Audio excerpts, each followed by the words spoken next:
Cyclone Olga likely to peak tomorrow, with strengthening currently ongoing.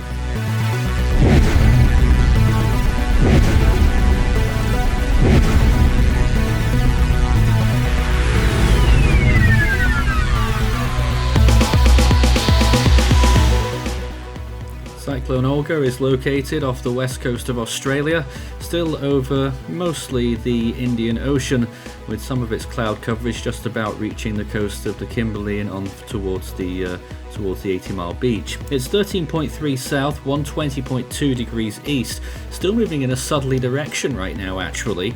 It's actually bent a little bit further east than we expected. It's got winds of 65 miles per hour, 105 kilometers per hour, a pressure estimate of 982 millibars, and it's currently moving just west of south at 10 miles per hour or 16 kilometers per hour as of 9 p.m. Australian Western Time. Now, it is expected to divert off towards the west very sharply and fairly soon. Here it is right now, located on the map, and you can see that it's not desperately far away from land, and its wind field has increased.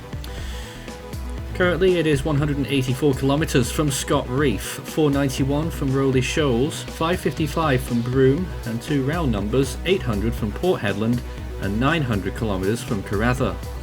There are no watches or warnings in effect from the Bureau of Meteorology at this time, and at the moment it doesn't look like there will be any, because the storm is likely to move quite clearly away towards the west, as we'll show in our forecast in a minute.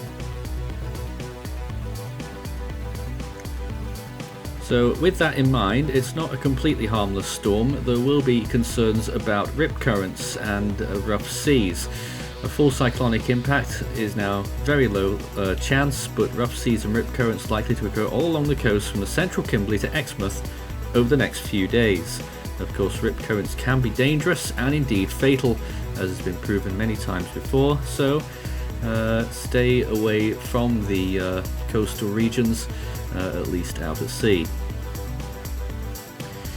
Well then, the forecast over the next few days looks like this, with that wind field quite expansive to the southern side, but it does eventually shrink. The storm gets a good core going over the next 24 hours, but then it will start weakening probably late Monday or Tuesday, and then it will move off towards the west and then out over the open Indian Ocean and completely gone by the time we get to around Thursday this coming week. And as you saw there, no storm force winds anywhere along the coast.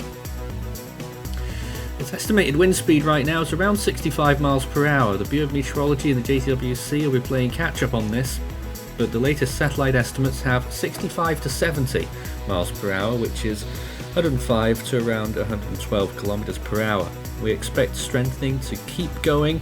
The JTWC are forecasting this storm will go up to 80 miles per hour in just a matter of hours. So we are expecting that there is a little bit of a rapid intensification phase currently ongoing. Bureau of Meteorology are now going with a Category 3 peak at 2 p.m. April 7th, that's tomorrow of course, and they think it will start turning very soon as well, overnight tonight even, and then also they're saying that it will weaken to a remnant low much quicker than what we're saying too, possibly even by Tuesday. Here's the GFS model then. And you can see the progression of the storm. It is moving due west pretty much there for a time, and then it does capitulate, but it is still going, fighting against all the conditions around it, and eventually it moves out over the open waters of the Indian Ocean. You can still just about trace it there on day 7, but there's really nothing left of it. Initially though, that's where it looks the most impressive, where it's peaking, possibly as a mid-range Category 2 on the Saffir Simpson scale, high-end Category 3 on the Australian scale, and then moving off towards the west. There may be some frontal activity on the southern side that might affect the west coast of Australia. Look at the radar expectations, and this is simulated reflectivity, and you can see some of those areas do get a little bit of a lashing from rain, but when we look at the accumulations, which we will in a moment, they actually don't amount to that much. Interesting to note further south there though, a band of rainfall pushing through south of Exmouth.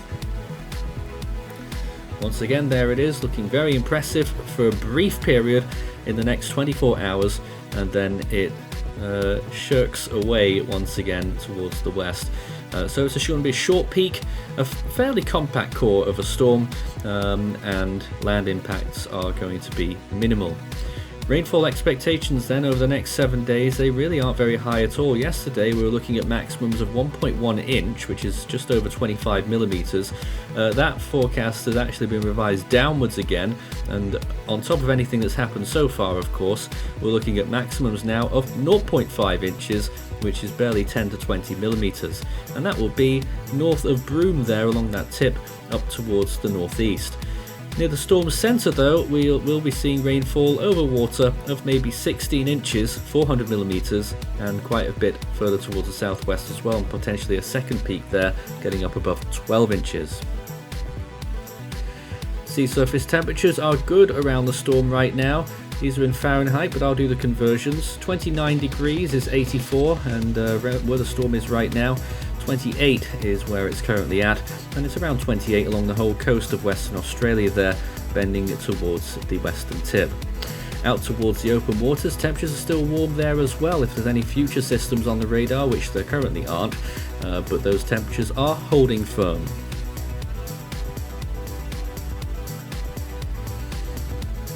So let's check the latest satellite imagery, which is probably the most interesting facet of this storm right now, and it really is looking the part, blowing up quite nicely. Very high convective tops and a decent banding, obviously, with maybe a little bit of an eye feature starting to appear. There obviously will be an eye underneath all of that cloud, but whether it's starting to appear at the higher levels as well, which would really make for a remarkable appearance. Here's some rapid scan imagery from Himawari 9 briefly, showing the storm persisting, and then onto some standard imagery, water vapor there, really showing a beautiful comma shape, almost a textbook comma shape actually on that western side, with some very high cloud tops within it into the mid-minus 80s or so.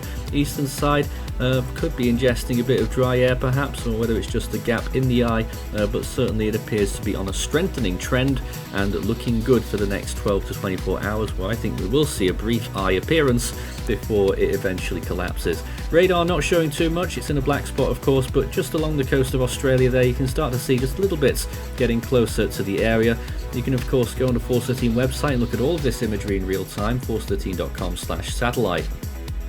That's live microwave imagery there as well, looking good there too. And back to the other ZER imagery, this storm is strengthening.